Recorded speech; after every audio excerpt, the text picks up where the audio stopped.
Ouais, la journée mondiale du cinéma différent. Du moins, on espère qu'on va pouvoir, d'ici peut-être un an, créer une journée mondiale du cinéma différent. Peut-être aussi faire en sorte que le cinéma d'auteur, un peu comme la diffusion des poètes, ça devienne... que ça soit plus souvent dans les maisons de la culture, puis dans d'autres lieux aussi, dans les bars et dans les salles de théâtre, et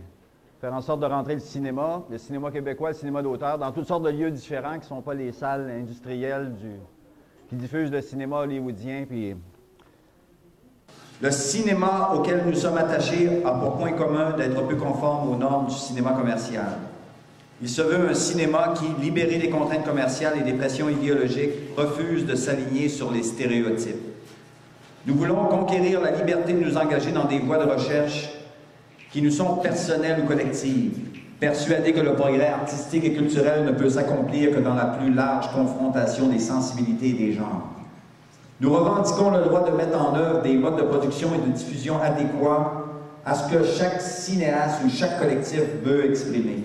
Trop souvent, nous nous heurtons à des standards de production, à des classifications de genre, à des durées imposées qui sclérosent et nivellent la production cinématographique et télévisuelle.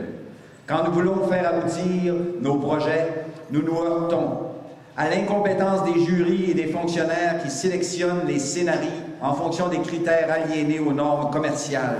au bureaucratisme des services d'État et à la dilution des responsabilités, au manque d'esprit de risque des producteurs et des distributeurs, à la paresse intellectuelle de trop nombreux critiques et au silence de la presse d'information, à l'incompréhension et souvent même à l'hostilité de certains organismes de télévision qui voient à juste titre dans nos films une remise en cause de leur politique de conditionnement et d'aliénation du public, aux pressions idéologiques des pouvoirs qui censurent et pis encore suscitent l'autocensure.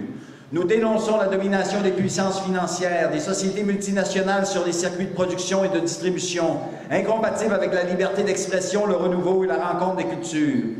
Face à cette situation de plus en plus catastrophique, nous mesurons l'urgence de nous regrouper pour obliger les organismes d'État à jouer le rôle qui devait être le leur, d'aide et de promotion des œuvres originales et diverses, pour développer ce cinéma marginalisé par les pouvoirs, pour aider la formation de collectifs de production indépendants, pour favoriser la libre circulation des œuvres et des cinéastes, pour faire connaître nos films à travers les médias de masse, pour agir collectivement dans nos 4 pays contre la censure ouverte ou déguisée, pour prévenir toute manœuvre des pouvoirs qui cherchent à nous diviser au nom d'intérêts soi-disant nationaux, à dresser les groupes les uns contre les autres.